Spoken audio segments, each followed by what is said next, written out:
Yes guys, welcome back to another video. Welcome to the George Benson Football Channel. Before I get into any Chelsea news today, it saddens me to have heard today of the passing of Chelsea legend, footballing legend Gianluca Vialli, who passed away losing the battle with pancreatic cancer. My thoughts and feelings are with the family of Gianluca Vialli, and I advise any of you who don't know who Gianluca Vialli is, or if you're like me, where a lot of my first ever Chelsea memories involved Gianluca Vialli, be it as player or manager, when I was literally just a wee nipper who was learning how to walk, go and try and find some videos and just look at just simply how wonderful, mesmerising and enigmatic this man truly was. So, Chelsea fans, please pay your respects to Gianluca Vialli. Go and watch a YouTube video of anything you can find of the man, because we weren't fortunate enough, or I don't think I was fortunate enough to see him play live. Many were, many of us weren't, but massive part of Chelsea's history. So I need to say that before we get into today's Chelsea news, which involves Enzo Fernandez, little updates there, Marcus Thuram from the Bundesliga. Oh no, what does this scream like to you? We're going to talk about him a little later as well. We're going to continue to discuss the potential deal for Chelsea to sign Mudryk, and I'm having a little look through here as well, and yeah, Chelsea owners keep the faith in Graham Potter, who is prepared to give the kids more chances amid crippling injury crisis. This is a tweet today from Matt Law. So we're going to start off by talking a little bit about Graham Potter and the predicament that he's currently in, with Manchester City away in the FA Cup coming up this weekend.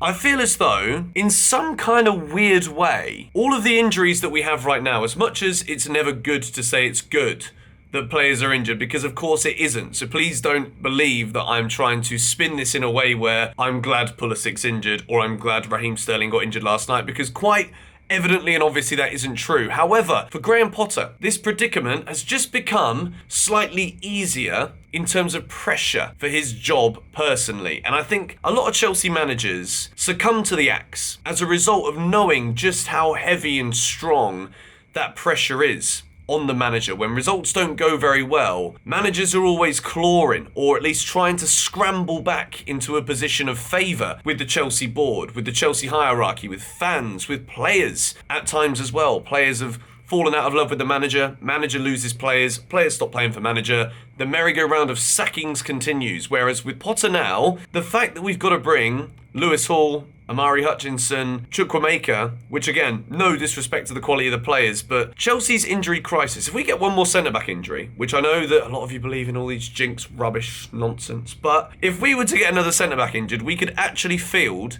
a starting 11 that could probably challenge for European places in the Premier League, and they're all bloody injured.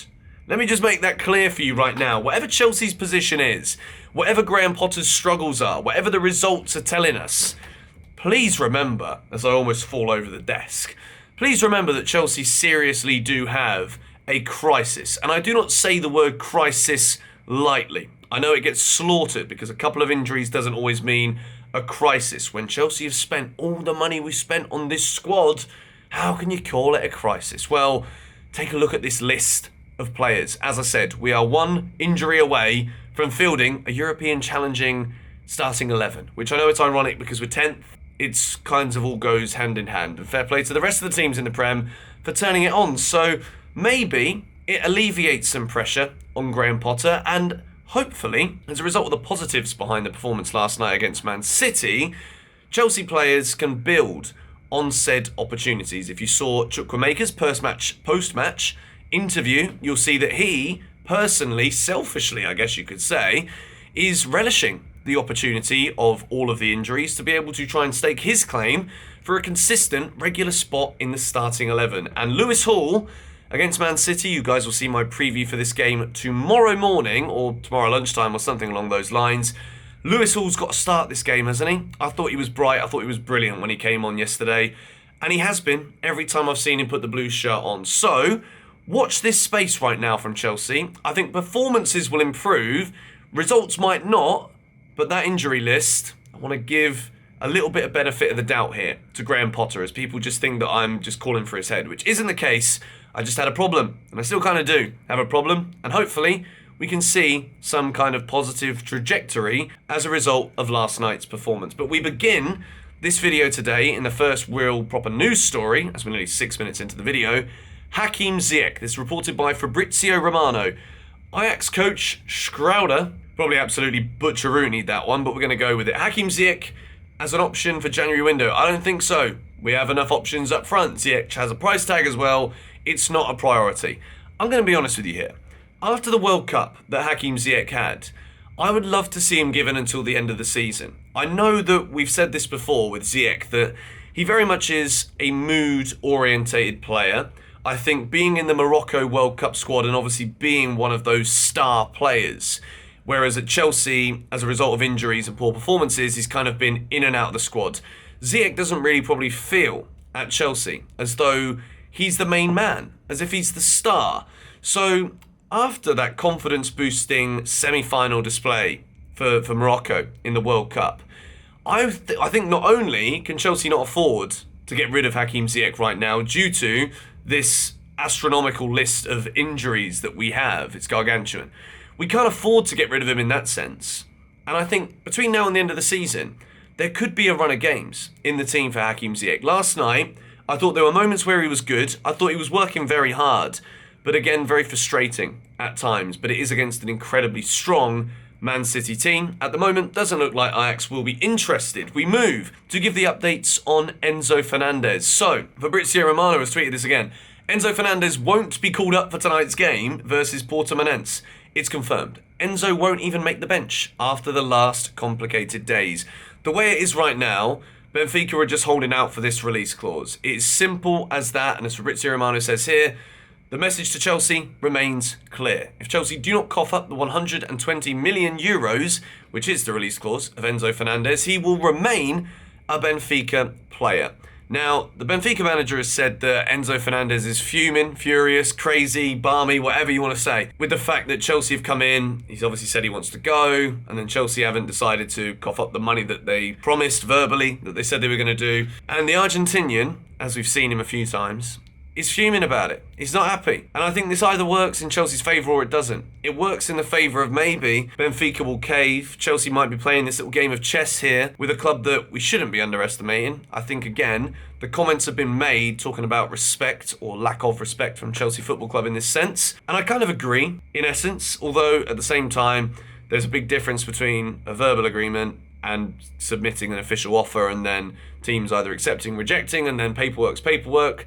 Contracts are contracts, and law is law. Chelsea, if you don't make the bid of 120 million euros, this one, the ship's going to sail, and we'll probably see him at Real Madrid or somewhere else similar in the summer. So I really want to see us get this deal done. We're also talking about Mudryk still. There is still strong belief that Chelsea will try and outbid Arsenal to sign Mudryk. And if you believe some of the reports and the photos that we've seen, Dario Serna, who is the executive, I believe, at Shakhtar Donetsk, he was in Todd Boehly's personal box for the game against Man City last night. So a bit of sweet talking going on here. I'd also accept an invite into Todd Boehly's personal box, if he was to invite me, of course. So totally understand that. I get it. The next story that we want to discuss is Marcus Thuram. Plays for Borussia Mönchengladbach in the Bundesliga. 10 goals in 15 appearances this season. And also, he has the same birthday as me. He was born on August the 6th, 1997, 25 years of age, 13 goal involvements in 15 games. I don't know what it is, but I think forever now, I'm always going to have this little inclination, feeling in the back of my mind regarding these exciting players from the Bundesliga. The Bundesliga does not always convert to the Premier League. The Premier League to the Bundesliga, I think it does work. And I think with Sadio Mane, we've seen that it does work. However, I do think that with the versatility of Thuram, he can be used as a forward, can be used on the left wing and also the right wing. And I think the price point might really interest Chelsea. Manchester United are also in for the player, apparently, so we've been told. And I think this one, at the moment, I've got concerns. And my concerns are, am I being too greedy when I say, I think Chelsea need to be, if we can somehow financially make it viable and feasible, I think Chelsea need to be going for players that immediately lift the first team best starting 11 to a different level. And I would say, as hard as it might be, Rafael Leao probably is more that player than Marcus Thuram of Borussia Mönchengladbach. Now, we've also got Bundesliga tax to take into consideration here. At the moment, this is a relatively new story, but the major positive about this one is that he will be a free agent in the summer. So, we could try and sign Marcus Thuram, use him as a centre forward and free up the space and the finances to maybe go for Rafael Leao as one. So this one is a very interesting one to watch. I think the fact that it is free, and I left it right to the end because I wanted to talk about the negatives first, and the positive is it's a free transfer. Will Chelsea go in? We'll have to wait and see. But anyway, going to wrap up this news video here. As I said at the beginning of the video, thoughts go out to the family of Gianluca Vialli, and of course to anyone associated with Chelsea who probably does have so many strong, beautiful, vivid memories of the man. It does bring a lot of things into context regarding what is most important, and sometimes even if the results aren't good, we can all pull together with love and solidarity as Chelsea fans for one of our own. But anyway, thank you guys so much for watching. See you all tomorrow. Come on, you Blues.